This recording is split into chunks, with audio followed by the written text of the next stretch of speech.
ఇప్పుడు no cost cough syrup తో 60 రూపాయల విలువ గల ఇన్హేలర్ పూర్తిగా ఉచితం. దెబ్బకి దగ్గు జలుబు మాయం.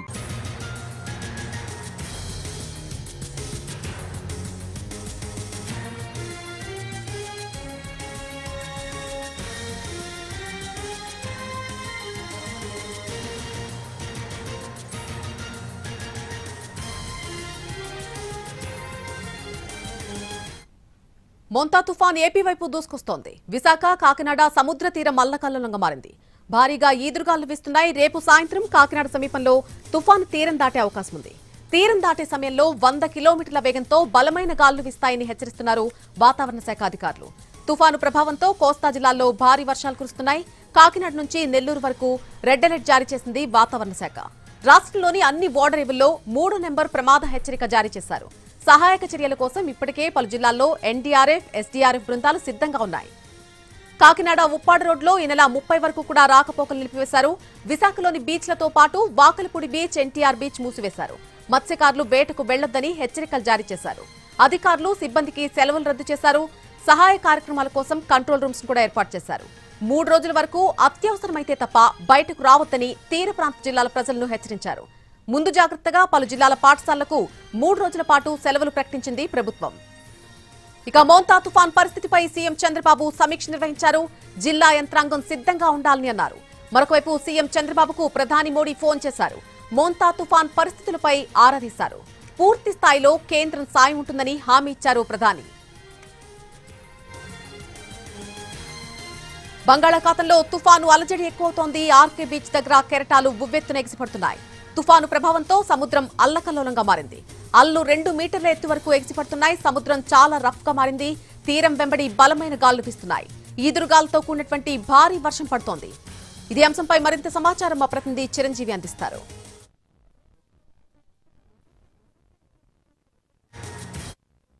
విశాఖలో మోంతా తుఫాను ప్రభావం మొదలైంది. దీంతో ప్రస్తుతం అల్లకల్లోలంగా సముద్రం అంతా మారింది. మనం చూస్తున్నాం ఈరోజు ఉదయం కంటే అలా సమయం గడుస్తున్న కొద్దీ ఈ విధంగా ప్రస్తుతంగా అయితే అలలో ఉధృతి అనేది చాలా ఎక్కువగా పెరుగుతుంది. బంగాళాఖాతంలో మోంతా తుఫాను ప్రభావం అనేది ఏ విధంగా ఉన్నది ప్రస్తుతం విశాఖ బీచ్ వద్ద అయితే మనం ప్రస్తుతం చూస్తున్నాం. ప్రస్తుతం కోస్టల్ బ్యాటరీకి సమీపంలో, అటు పోర్టుకి సమీపంలో ఉన్నటువంటి పరిసర ప్రాంతాల్లో ఉన్నాం. కెరటాలు అనేవి ఉవ్వెత్తున ఎగిసిపడుతున్నాయి. మరోవైపు అలల తీవ్రత ఎక్కువగా ఉన్నట్టుంది. దాంతోపాటు ఇటు ఈదురుగాలుల ప్రభావం కూడా గంటకి 30 నుంచి 40 కిలోమీటర్ల వేగంతో ఒకవైపు వీస్తున్నటువంటి పరిస్థితి కనిపిస్తుంది. ఇక నగరంలో కూడా భారీ వర్షం అనేది ఈరోజు ఉదయం నుంచి కంటిన్యూగా కురుస్తున్నటువంటి పరిస్థితి కనిపిస్తుంది. మరోవైపు ఫిషింగ్ హార్బర్ వద్ద మొత్తం పడవలు అన్ని కూడా జెట్టీకి చేరుకున్నటువంటి పరిస్థితి కనిపిస్తుంది. ప్రస్తుతం మన వీడియో ప్రస్తుతానికి మనం చూస్తున్నాం. మన కెమెరామెన్ శ్రీధర్ తుఫాను యొక్క ప్రభావం అనేది ఏ విధంగా మొదలవుతున్నది మనకి స్పష్టంగా విజువల్స్ లో చూపిస్తున్నారు. కెరటాల ఉధృతి అనేది అలా విధంగా ఫ్లోటింగ్ అంతా కూడా పెరుగుతున్నటువంటి పరిస్థితి కనిపిస్తుంది. ఇంకా రేపు సాయంత్రానికి ఇటు కాకినాడ తీరం వద్ద ఈ తీవ్ర తుఫాన్ అనేది మొత్తం తీరాన్ని దాకే అవకాశం కనిపిస్తుంది. కాబట్టి ఈ నేపథ్యంలోనే ప్రస్తుతం ఈ తుఫాను కొనసాగుతున్న ప్రభావంతో ప్రస్తుతం అలల ఉధృతి అనేది భీకరంగా మారింది. సముద్రం అంతా అల్లకల్లోలంగా మారినటువంటి పరిస్థితి కనిపిస్తుంది. ఇప్పటికే వేటకి వెళ్లినటువంటి మత్స్యకారులందరినీ కూడా జట్టీకి చేరుకోవాలని స్పష్టమైన ఆదేశాలు జారీ చేయడంతో ఇప్పటికే ఆల్మోస్ట్ జట్టీకి చేరుకున్నటువంటి పరిస్థితి కనిపిస్తుంది. మరోవైపు సముద్రం అంతా కూడా ఈరోజు ఉదయం నుంచి ఒక మోస్తారుగా ఉన్నటువంటి సముద్రం ఇప్పుడిప్పుడే అల్లకల్లోలంగా మారి మరింత ఉధృతంగా ప్రచండంగా మారినటువంటి పరిస్థితి కనిపిస్తుంది. ఈ నేపథ్యంలోనే ప్రస్తుతం మత్స్యకారులు ఎవరైతే ఈ సముద్ర తీరానికి వెంబడి ఉన్నటువంటి మత్స్యకారులు ఉన్నారో, ఇటు పెద్దజాలేరుపేట ఇటు అన్ని ప్రాంతాల్లో ఉన్నటువంటి మత్స్యకారులంతా కూడా అప్రమత్తంగా ఉండాలి. తీరాన్ని తాకే సమయంలో గాలుల తీవ్రత 90 నుంచి 100 కిలోమీటర్ల వేగంతో గంటకి 90 నుంచి 100 కిలోమీటర్ల వేగంతో వీచే అవకాశం ఉంటుంది. కాబట్టి అక్కడ బలమైనటువంటి హోర్డింగ్లు ఏవైతే పెట్టుంటారో ఆ చెట్లు కింద వీటి కింద ఉండకూడదని, సురక్షిత ప్రాంతాల్లో పునరావాస కేంద్రాల్లో ఉండాలని చెప్పేసి ఇప్పటికే జిల్లా అధికార యంత్రాంగం ఎప్పటికప్పుడు అప్రమత్తమై మొత్తం చూస్తున్నటువంటి పరిస్థితి కనిపిస్తుంది. మనం ప్రస్తుతం చూస్తున్నాం విశాఖ బీచ్ వద్ద ఉన్నటువంటి పరిస్థితి గంట గంటకు ఉధృతంగా పెరుగుతుంది. కెమెరామెన్ శ్రీధర్ తుఫాన్ యొక్క విజువల్స్ అనేవి మనకు స్పష్టంగా కనిపించేలా తీస్తున్నారు.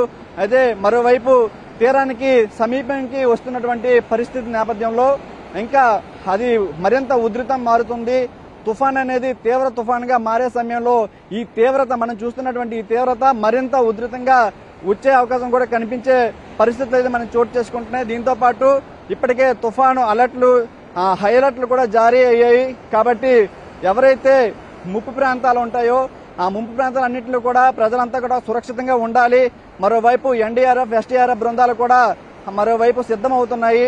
ఎక్కడ ఏ విపత్తు వచ్చినా, ఎటువంటి తుఫాను సంబంధించి ఎటువంటి పరిస్థితులు ఎదుర్కొన్నా వెంటనే అక్కడికి వెళ్లి సహాయక చర్యలు చేపట్టేందుకు కూడా మొత్తం ఎస్డీఆర్ఎఫ్, ఎన్డీఆర్ఎఫ్ బృందాలు కూడా సిద్ధమైనటువంటి పరిస్థితి కనిపిస్తుంది. మరోవైపు తీరానికి సమీపిస్తున్న కొద్దీ మొంతా తుఫాను సంబంధించి కెరటాలు మనం చూస్తున్నాం. సుమారు 2-3 మీటర్ల ఎత్తు వరకు కూడా ఎగురుతున్నటువంటి మొత్తం అలల తాకిడి అనేది ఏ విధంగా ప్రచంగా ఉందో ప్రస్తుతం బంగాళాఖాతంలో ఉన్నటువంటి పరిస్థితులు మనం చూడవచ్చు. మరోవైపు మోంతా తుఫాను తీరానికి సమీపానికి వస్తున్న కొద్దీ దాని యొక్క ప్రళయం అనేది ఇంకా ఎక్కువగా ఉండే అవకాశం ఉంటుంది. ప్రస్తుతానికి తీరం అంతా కూడా అల్లకల్లోలంగా మారింది. మరి తీరాన్ని దాటే సమయంలో అయితే మాత్రం తీరం వెంబడి 90 నుంచి 100 కిలోమీటర్ల వేగంతో గాలులు వీచే అవకాశం ఉంటుంది. మరోవైపు ఈ అలల ఉధృతి కూడా విపరీతంగా పెరిగే అవకాశం ఉంటుంది. కాబట్టి తీరం వెంబడి ఉన్నటువంటి మత్స్యకారులంతా కూడా జాగ్రత్తగా ఉండాలి. పునరావాస కేంద్రాలకు వెళ్లాలని చెప్పేసి అధికారులు ఇప్పటికే ఆదేశాలు జారీ చేయడం జరిగింది. ఇది ప్రస్తుతం ఉన్నటువంటి సిచ్యువేషన్. కేవలం శ్రీధర్తో చిరంజీవి ఎన్టీవీ, విశాఖ నుంచి.